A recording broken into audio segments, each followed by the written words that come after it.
C'est incroyable toutes les choses que tu as pu essayer afin de perdre du poids. Genre couper tes glucides, t'entraîner sans manger, faire des jeûnes de plus de 24 heures. Mais tout ça, tu t'es bien rendu compte que ça n'a jamais vraiment fonctionné. Je me trompe? Je te comprends tellement parce qu'il y a tellement d'informations sur les internets qu'on ne sait plus qui croire ou quelle information qui est réellement bonne afin de perdre du gras. Vous voici dans l'ABC de la perte de poids avec Ali Braggs, naturopathe et coach de vie. Ce podcast est destiné aux femmes trop occupées qui souhaitent perdre du poids avec des trucs simples reliés aux thématiques des 3C, les croyances, les connaissances et les comportements à avoir. Chaque épisode te révélera des astuces simples afin d'arrêter de faire le yo-yo avec la balance et enfin avoir des résultats durables sans acheter des pilules magiques. Let's fucking go, on y va! Vous voici dans l'ABC de la perte de poids dans l'épisode numéro 12 et aujourd'hui, on va élaborer sur des mythes et réalités de la perte de poids. Donc, l'objectif de l'épisode d'aujourd'hui est que tu aies plus de connaissances afin de comprendre enfin comment perdre du gras sainement. Parce que je sais, il y a tellement de mauvaises informations partout sur les internets qu'on ne sait pas trop qui écouter, quoi écouter, quels outils on peut utiliser pour vraiment perdre du poids. Puis c'est ça que je veux élaborer avec toi, toutes les mythes et réalités que tu as pu entendre. Je veux que tu comprennes que c'est important si tu as un objectif de santé ou de perte de poids, bien, toujours faire appel à un professionnel de la santé. Donc, il y a des naturopathes, des coachs sportifs, peut-être ton médecin aussi parfois peut te donner des bons conseils sur ta santé, mais c'est important d'avoir de la bonne information pour toi et ce n'est pas simplement en prenant des informations sur l'Internet que tu vas avoir la réponse magique. Donc, c'est super important que si tu essayes des choses et ça ne fonctionne pas, je veux que tu comprennes en fait que c'est totalement ta faute et sûrement que tu ne cherches pas l'information à la bonne place. Donc, c'est vraiment intéressant comme épisode. J'adore ça, faire ce genre de capsule-là, mythe ou réalité. Donc, comment ça va fonctionner? C'est que je vais vous dire le mythe ou la réalité et il va falloir que tu devines est-ce que c'est un mythe ou une réalité. Et par la suite, je vais pouvoir élaborer sur le sujet afin que tu comprennes pourquoi c'est un mythe, pourquoi c'est une réalité. Et tout ça va te permettre par la suite d'avoir des bons outils pour toi, de la bonne information pour toi afin de pouvoir appliquer ces infos-là pour toi aussi perdre du gras. Je veux que tu saches, c'est vraiment des outils aussi que j'ai utilisés dans le programme Think Fit. Mes clientes, tout ce que je vais dire aujourd'hui, bien, c'est des choses qu'elles font. Donc, tu vas voir qu'il y a énormément d'informations, puis parfois, c'est de l'information qu'il faut adapter à son mode de vie à soi, à son type de corps aussi, un morphotype, j'en ai parlé. Mais tu vas voir que c'est des choses générales et si tu commences avec ça, bien, tu vas pouvoir déjà avoir du résultat. Donc, j'en ai sorti des bonnes. Comme je vous dis, il y en a beaucoup, mais aujourd'hui, on va élaborer sur quelques-uns et j'aimerais qu'on commence avec ce mythe ou réalité. Je commence avec le premier. La balance ne descend pas parce que tu fais de la musculation 3 à 5 fois semaine. C'est à cause du muscle que tu n'es pas capable de perdre sur la balance.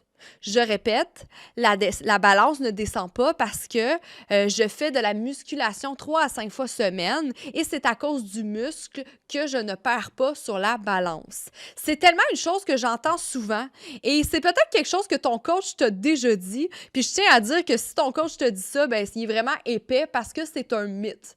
Donc, qu'est-ce que tu dois comprendre? C'est que oui, lorsqu'on fait de la musculation, effectivement, en tant que femme, on peut prendre un peu de masse musculaire. Mais souvent, au début, ça va être plus de la pompe musculaire. Donc, peut-être les premiers jours, première semaine, OK, la balance aurait peut-être un peu moins descendu, mais mettre ça sur la faute que tu as pris trop de muscles, c'est pour ça que la balance ne descend pas. Je trouve que c'est plus une défaite envers ton coach qui n'est pas capable de te faire perdre du poids, là. Donc ça, je veux te le dire tout de suite. Il faut comprendre, en fait, que les femmes, on n'a pas assez de testostérone. On n'a pas autant de testostérone que les hommes. Donc, on ne peut pas prendre du muscle rapidement comme ça, là. C'est quasiment impossible. Donc, c'est pas vrai que tu vas prendre 8 livres de muscle dans ton mois seulement en faisant 5 à 7 entraînements musculaires par semaine. Donc, si toi, tu as déjà vu des femmes super musclées, hein, parce que c'est quelque chose qu'on entend souvent, « Ah, Ali, si je fais trop de musculation, je vais être trop musclée, fait que je veux pas lever des poids trop lourds. » les femmes là, qui sont trop musclées, il faut le comprendre, c'est des femmes qui prennent des stéroïdes anabolisants. Donc, ils prennent des choses, des substances pour être plus musclées. Donc, il faut que tu comprennes que la musculation, c'est ça qui va t'aider à perdre plus de gras. La musculation va t'aider aussi à avoir une plus grande dépense énergétique que juste du cardio. Aussi, la musculation va t'aider à éliminer des calories et du gras. Donc, c'est très important de le comprendre que plus lourd que tu vas mettre et plus que tu vas avoir une dépense énergétique élevée et plus que tu vas dépenser des calories et donc plus que tu vas brûler de la graisse. Donc, il faut arrêter de croire que « Ah, je fais de la musculation, la balance ne descend pas. » Non, c'est totalement le faux. Je peux vous donner un exemple. Moi, j'ai fait des compétitions de fitness énormément. Là. J'en ai fait pendant 4 ans et je pense sincèrement que je prenais environ 3 à 4 livres. Je pourrais dire environ 3 à 4 livres de muscle par année. Donc, comme je vous dis, si la balance ne descend pas parce que vous faites de la musculation, bien peut-être que votre alimentation n'est pas adaptée avec votre objectif. Peut-être que vous avez un débalancement hormonal, peut-être que vous n'avez pas assez une bonne récupération. Il y a beaucoup de facteurs qui font en sorte que vous ne perdez pas du gras, mais ce n'est sûrement pas à cause de la musculation. Donc, lui, je l'adore. La balance ne descend pas parce que je fais de la musculation et c'est à cause du muscle que je ne suis pas capable de perdre sur la balance. C'est totalement un mythe. Ce n'est pas vrai. Au contraire, vous allez beaucoup plus perdre avec la musculation. C'est ce qui va faire que votre métabolisme va s'activer et vous allez avoir plus de réactions en ce qui est de perte de gras. Donc, celui-là, je l'adore. J'espère que vous avez bien compris pour ce mythe et réalité-là. Un autre mythe et réalité super intéressant que moi-même, je me suis trompée pendant des années. Qu'est-ce qui est intéressant, c'est que j'évolue dans mes études à chaque année. Il y a des choses que je me rendais compte que je faisais que ce n'était pas bon. Donc oui, effectivement, là, ça fait presque 12 ans maintenant que je suis coach, là, que je suis dans le domaine. Et effectivement, même moi, j'ai fait des erreurs dans ma pratique. Et c'est quelque chose de très intéressant à comprendre qui est que mythe ou réalité, faire du cardio ou entraînement à jeun va t'aider à perdre du gras. Mythe ou réalité? Faire du cardio ou un entraînement à jeun va t'aider à perdre du gras. Donc, quand on dit à jeun, c'est pas parce que tu n'as pas bu de bière, là. Quand on dit à jeun, en fait, ça veut dire sans manger. Donc, faire du cardio ou un entraînement sans avoir mangé avant, ou pas avoir mangé du tout dans ta journée, va t'aider à perdre plus de gras. Mythe ou réalité? Ta-na-na-na-na. Eh bien, c'est un mythe aussi. Ah, c'est ça, peut-être qu'il y en a qui sont étonnés parce qu'il y a beaucoup de gens que je connais qui s'entraînent à jeun, qui aiment ça, qui pensent qu'ils vont plus perdre. Moi-même, pendant mes compétitions de fitness, encore là, j'ai fait longtemps des compétitions de fitness et mon coach me disait à moi aussi, fais du cardio à jeun, tu vas voir, tu vas plus éliminer. Et on a pu voir dans la science que ce n'est pas vrai. Il n'y avait pas de différence pour ce qui est de la perte de gras. Quand on faisait du cardio ou un entraînement à jeun. Même le fait d'être à jeun, oui, va augmenter la quantité d'acides gras libérés pour être utilisé comme énergie, mais aussitôt que le corps va se nourrir, cette hausse sera inutile et les acides gras libérés seront retournés dans les cellules adipeuses. Donc, elle va retourner, en fait, d'où qu'elle provient. Donc, c'est très intéressant de le comprendre. En plus, on le remarque que quand on ne mange pas avant un entraînement, bien, on est souvent plus faible. On est plus fatigué, on a moins d'énergie, on n'a pas de source d'énergie. Donc, qu'est-ce que ça veut dire si on a moins d'énergie et on est plus faible? Bien, on est beaucoup moins forte. Là, je viens de vous expliquer dans l'autre mythe et réalité que la musculation, c'est ça qui va vous aider à perdre du gras et plus lourd que vous allez mettre et plus que vous allez dépenser de l'énergie et plus que vous allez vous allez faire de la masse maigre et plus que vous allez dépenser des calories. Donc, oubliez ça. Si vous n'avez pas mangé, vous n'allez pas être capable d'avoir cette réaction chimique dans le corps-là. Donc, c'est très important. Il faut manger avant l'entraînement.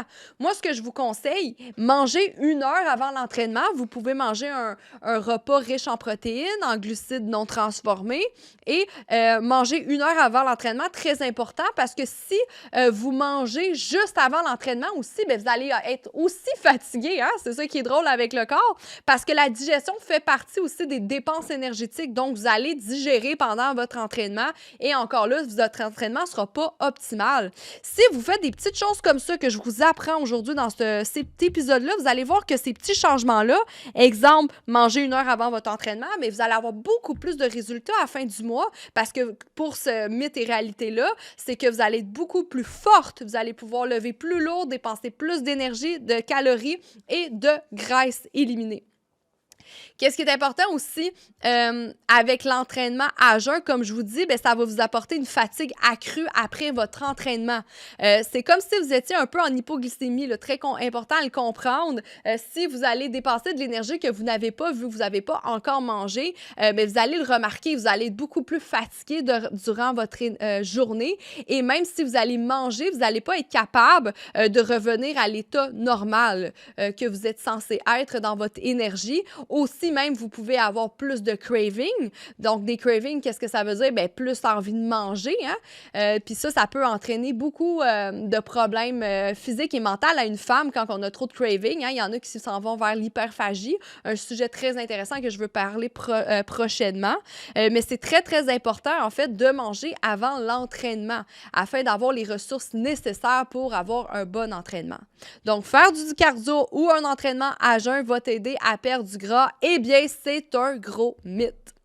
J'espère que vous aimez ça. J'espère que vous apprenez. On va y aller maintenant avec un autre déjà qui est faire une cure de jus minceur de légumes et de fruits ne t'aidera pas à perdre du poids à long terme. Je répète, faire une cure de jus minceur de légumes et de fruits ne t'aidera pas à perdre du poids à long terme. Donc ça, c'était très populaire il y a quelques années. Moi, dans mes débuts, là, ça allait peut-être encore pour certains, là, faire des genres de fasting avec du jus, là, qu'on boit juste du jus pendant 2 semaines, puis ça te faisait un détox, puis ça t'aidait à perdre du gras. Est-ce que c'est vrai que en fait, ça n'aide pas à perdre du gras à long terme? Est-ce que vous pensez faire une cure de jus minceur de légumes et de fruits ne t'aidera pas à perdre du poids à long terme? Et la réponse est... Eh bien, réalité, effectivement, ce n'est pas vrai qu'une cure de jus minceur de légumes et de fruits va t'aider à perdre du poids à long terme. C'est tellement populaire, comme je vous ai dit, j'ai beaucoup entendu parler de ça. J'ai des amis qui ont fait ça, qui me disaient « Ah, moi, je fais la diète juste de boire du liquide là, pendant je sais pas combien de jours. Ça m'a tellement aidé, j'ai tellement plus d'énergie, j'ai tellement perdu sur la balance. » Il faut faire attention avec ça parce que oui, tu vas perdre sa balance peut-être les premières semaines, mais ça sera pas durable. Tu ne seras pas capable de durer ce genre de diète-là très longtemps. Il faut le comprendre aussi, il y a beaucoup de carences qui peuvent être développées face à ce genre d'alimentation-là. On peut voir une carence en B12 qui est bon au fonctionnement du corps, une manque d'acide aminé. Hein? C'est très important de le comprendre. Il faut des protéines dans notre alimentation. C'est ce qui fait que ça crée la masse maigre, c'est ce qui fait que ça active le métabolisme. Il faut manger des protéines et avoir des acides aminés essentiels pour notre santé et on retrouve ça seulement dans les protéines et la viande. On peut avoir une hypotrophie des muscles. Ça peut causer une malnutrition, ce qui peut engendrer des problèmes de peau, des problèmes de concentration, des troubles de sommeil. Donc, c'est très important de comprendre que se nourrir simplement de légumes et de fruits peut apporter des effets très néfastes au corps. Donc, peut-être tu vas être, comme je dis, contente les premiers jours, les premières semaines, mais qu'est-ce qui va se passer, tu penses, quand tu vas arrêter? Bien, premièrement, ton corps va être en craving encore là, il sera pas content parce qu'il n'aura pas donné tout ce qui est essentiel pour lui, et par la suite, tu risques de faire marche arrière et même prendre plus que le double de ton poids. C'est un peu le genre de diète à la keto, là, qu'on coupe tous les glucides. Là, on n'a pas coupé les glucides, mais on a coupé tout ce qui est bon, les macronutriments, les protéines, les lipides, les glucides complexes. Ce sont toutes des choses qu'on a besoin pour notre alimentation. Donc, c'est très important d'avoir une alimentation variée si vous avez envie d'avoir une perte de poids durable. Je le répéterai jamais assez. Donc, il faut arrêter de se dire qu'on fait une diète, on fait un régime. L'objectif pour avoir un mode de vie sain, pour avoir une perte de poids saine, c'est de créer un plan de match parfait pour son environnement, pour son travail, sa famille, pour nous, en fait, que ça soit parfait pour tout ce qu'on a à faire dans notre journée sans devoir se restreindre, sans devoir se limiter à un choix alimentaire, mais simplement à être équilibré, c'est très important. Donc, il faut prioriser les protéines, les glucides, les fibres, les lipides. Il faut avoir une alimentation riche en vitamines et minéraux et pour ça, il faut que ça soit varié et pas seulement manger, boire, surtout boire des légumes et du jus. Surtout que les jus, ben, c'est mixé, c'est filtré, donc l'absorption n'est pas la même que si vous mangerez des aliments. Donc, c'est sûr que vous pouvez avoir faim aussi beaucoup à cause de ça. Donc, c'est très important avant de commencer quelque chose qui est très populaire. J'en ai parlé dans la diète keto, ça, c'est la même chose. Il faut que tu arrêtes de prendre les conseils que tu vois sur TikTok et Facebook et que tu demandes à un vrai professionnel de la santé pour ce genre de diète-là. Donc, c'est pas parce que c'est populaire qu'il faut naturellement l'essayer. Maintenant, un autre mythe ou réalité que j'adore, tu vas peut-être te reconnaître là-dedans. Couper les glucides vont t'aider à perdre du poids rapidement sur la balance. Mythe ou réalité? Je répète, couper les glucides vont t'aider à perdre du poids rapidement sur la balance. Et la réponse est naturellement un mythe. C'est un mythe. Il faut arrêter de croire que les glucides sont notre pire ennemi. Un glucide, en fait, là, ça fait partie de notre source première d'énergie. Donc, le corps en a besoin. Qu'est-ce qui est important? C'est le type de glucides que tu vas consommer et aussi à quel moment tu vas consommer ton glucide. Ça peut avoir une répercussion sur ton corps et ta perte de poids. Donc, le but, c'est de consommer intelligemment les sources de glucides et savoir quand.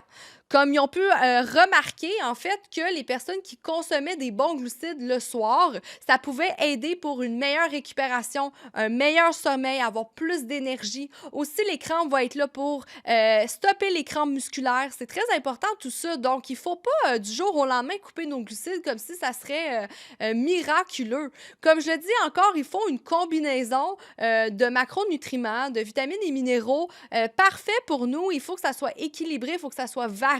Donc, ça sert à rien de se dire qu'automatiquement, on va couper nos glucides et ça va fonctionner. Il faut que tu comprennes qu'un gramme de glucides, ça équivaut à 4 calories. C'est la même chose pour les protéines. Un gramme de protéines, ça équivaut à 4 calories aussi. Donc, il faut arrêter de penser que c'est plus calorique qu'un autre.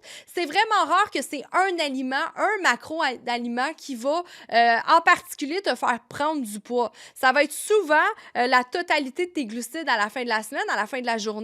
Bien sûr, il faut voir avec les macronutriments, quels macronutriments on va consommer, à quel pourcentage. Vous pouvez regarder un petit peu en lien avec le morphotype que j'ai parlé dans les autres épisodes. Mais ça, c'est très important. Moi, mes clients en mangent des glucides et j'ai des clientes qui ont perdu au-delà de 100 livres en un an. Là.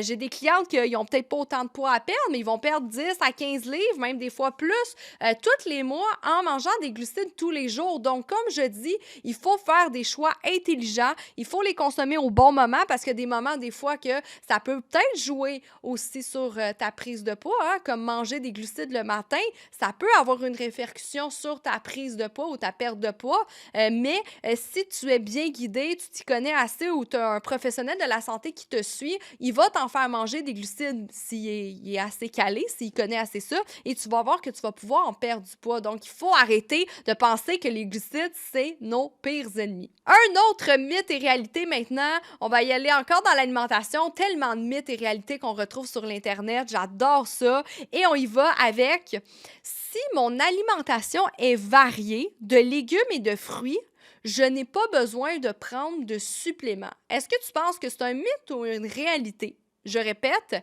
si mon alimentation est variée de légumes et de fruits, je n'ai pas besoin de prendre de suppléments.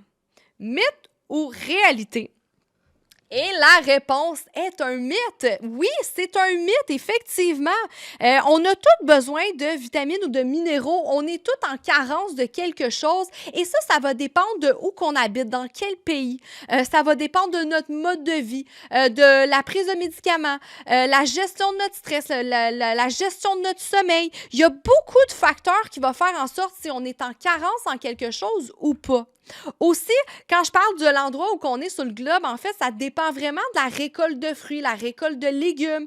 Les bassins de poissons aussi, hein, les élevages de poissons ne sont pas les mêmes d'une place à une autre. Donc, les valeurs nutritives des aliments qu'on mange ne sont pas pareilles partout dans le monde. C'est ce qui va faire que ça va faire une différence. Même chose, pour exemple, la vitamine D. C'est pas partout que la vitamine D, ça vient du soleil. Hein? C'est la vitamine du soleil. C'est pas partout qu'on consomme du soleil tous les jours. Hein? Donc, on est exposé au soleil. Donc, il y a des personnes dans des endroits qui vont être plus en carence en vitamine D. Et ça dépend aussi de notre métabolisme. Il y a beaucoup de choses qui font en sorte qu'une personne est en carence ou pas. Mais même moi qui mange extrêmement bien depuis des années, j'ai une alimentation diversifiée. Même en ce moment, je suis en République dominicaine. Les fruits sont bons, les légumes sont bons, contrairement à certains autres endroits. J'ai quand même des carences. Et c'est ça qui est important à voir, à savoir, peut-être avec des tests sanguins, peut-être avec un professionnel de la santé. Nous, par exemple, les naturopathes, on va regarder les symptômes qu'une personne peut aller voir. Et à la place d'aller éliminer le symptôme, mais on va aller essayer de trouver la cause aux symptômes. Et souvent, très probable, c'est à cause d'une carence en quelque chose. Donc, ça va énormément aider de prendre des suppléments. Ce n'est pas obligatoire par contre, mais c'est sûr que si vous voulez traiter un symptôme, vous voulez comprendre pourquoi vous avez un symptôme, c'est les suppléments qui peuvent être une bonne alternative. Bien sûr, il y a aussi l'hygiène de vie. Donc, on va aller voir si la personne dort bien, si elle est stressée, est-ce qu'elle bouge. Donc, oui, bien sûr, il y a ça qui va prendre en compte, mais beaucoup de gens ont besoin de suppléments plus qu'on peut croire, en fait. Donc, c'est très important de le comprendre. Et c'est pour ça que je vous conseille peut-être des prises de sang ou de vous faire évaluer pour mieux savoir. Aussi, si vous prenez un supplément puis vous ne savez pas pourquoi, bien, encore là, peut-être renseignez-vous parce que ça, j'en ai des clients qui viennent me voir puis me disent « Ali, hey, moi, j'ai acheté ça, j'ai acheté du collagène, j'ai acheté de la L-carnitine, mais les gens, ils savent même pas c'est quoi. Puis finalement, ils n'en ont pas tant besoin. Aussi, bien sûr, je vais faire une petite parenthèse, mais il faut faire attention à la qualité du supplément qu'on achète. Hein? Il y a des suppléments, des fois, à bon marché qui sont très transformés. Ils ne sont pas naturels. Donc, ça peut avoir une répercussion. On peut s'intoxiquer avec des suppléments bon marché qu'on peut acheter au Costco, par exemple, au Walmart. Donc, c'est sûr que les marques, il faut faire attention aussi. Mais c'est très important, si vous consommez un supplément, de savoir pourquoi et de bien savoir votre posologie pour essayer d'aller comprendre pourquoi vous avez un symptôme ou un autre.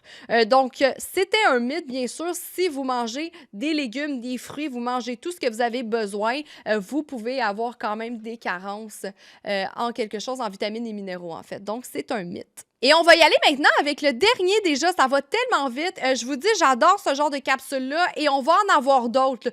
Sincèrement, je fais aussi des lives Facebook dans mon groupe Facebook Parlons Santé et c'est le genre de live que je fais une fois aux 3 mois. Je pense que j'en ai des centaines comme ça de mythes ou réalités. Je trouve ça tellement intéressant et j'aimerais ça savoir si vous avez aimé ça. N'hésitez pas à laisser un commentaire sur le balado ou Spotify, peu importe où vous l'écoutez, ou m'écrire personnellement si vous aimez ce genre de capsule parce que ça va me donner envie d'en faire une autre prochainement dans l'ABC de la perte de poids. Donc, on va y aller maintenant avec le dernier qui est, je l'adore celui-là, là, il est très courant. Les brûlements d'estomac sont causés à cause d'une acidité et des aliments acides. Je répète, les brûlements d'estomac sont causés à cause d'une acidité et d'un aliment acide. Est-ce que c'est un mythe ou une réalité souvent que vous pensez? Parce que souvent, je vais entendre le monde, je peux plus boire de café, je peux plus manger d'aliments acides parce que je fais tellement d'acidité, j'ai des brûlements d'estomac, je suis trop acide. C'est quelque chose qu'on entend couramment, mais est-ce que c'est vrai? Est-ce que c'est un mythe ou une réalité? La réponse, c'est un mythe. Je vous dirais, la plupart du temps, c'est un mythe. Ça n'a pas de lien avec l'acidité. Au contraire, ça a été prouvé qu'on avait une enzyme digestive qui était appelée la pepsine, qui sert à décomposer les protéines contenues dans les aliments consommés. Donc, si le pH était trop alcalin, donc alcalin, c'est le contraire d'acide, cette enzyme-là, la pepsine, ne serait pas réactive. Donc, ça causait des brûlements d'estomac parce qu'on n'était pas capable de décomposer la protéine adéquatement. Donc, c'est très intéressant de le comprendre qu'il faut environ un pH entre 1 et 4. Donc, contrairement à ce qu'on peut penser, vous n'êtes pas trop acide, vous êtes trop alcalin, qui est le contraire. Donc, il faut arrêter de croire que c'est parce qu'on mange ou on boit des choses acides. C'est souvent le contraire. Donc, il y a beaucoup de choses que vous pouvez faire pour ça. Je ne vais pas aller en détail aujourd'hui parce qu'il y a beaucoup d'informations là-dessus, mais je peux vous donner des trucs simples pour commencer, de mastiquer, par exemple, vos protéines, mastiquer vos aliments, prendre le temps. Je pense que beaucoup de femmes là, qui m'écoutent en ce moment là, sont souvent sur le bord d'une table en train de manger parce qu'ils sont en train de travailler au bureau, sont en train de nourrir les enfants en même temps, sont super occupés. Fait que les personnes, ils mangent vraiment vite, ils sont pas assis, ils prennent pas le temps de bien apprécier le repas. Donc, la mastication va être une première étape.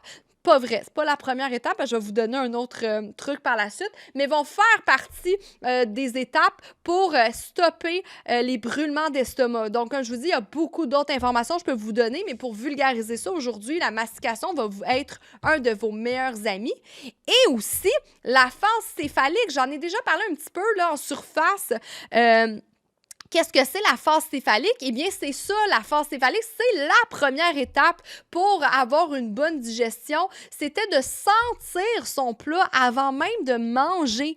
Donc, la phase céphalique, c'est lorsqu'on sent notre plat, parce que lorsqu'on va sentir notre plat, en fait, qu'est-ce qu'il va créer? Ça va être des enzymes digestives qui vont faire qu'on va digérer même avant d'avoir mangé.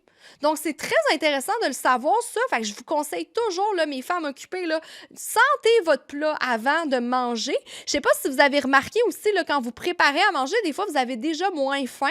C'est pas parce que vous avez grignoté, là, c'est surtout parce que vous avez commencé à digérer avant de manger. Donc, ça pourrait énormément aider pour les brûlements d'estomac, pour avoir une meilleure digestion.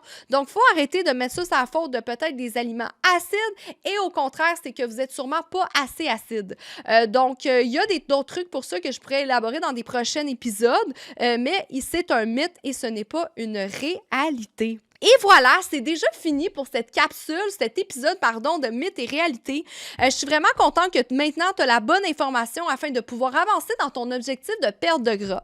C'est vraiment des trucs qui vont t'aider à avoir des résultats à long terme et ce sont toutes des choses que je conseille à mes clients dans le programme Tinky Fit. Donc, avec ça, sincèrement, tu pourrais déjà perdre au moins 1 livre par semaine minimum. Là. J'ai des clientes, comme je vous dis, qui perdent 10, 15, 20 livres par mois et j'en ai qui ont perdu jusqu'à 100 livres dans le programme après 1 an. Donc, c'est vraiment merveilleux et tu vas voir que tu vas avoir beaucoup de résultats en peu de temps juste avec ces trucs simples-là.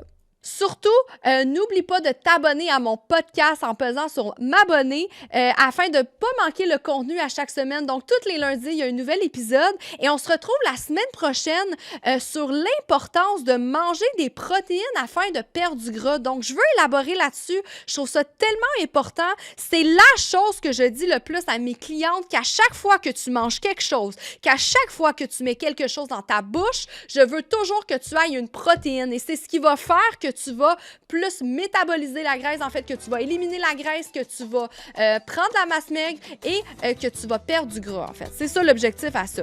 Donc, merci pour votre écoute. Je vous souhaite une bonne journée et on se retrouve la semaine prochaine.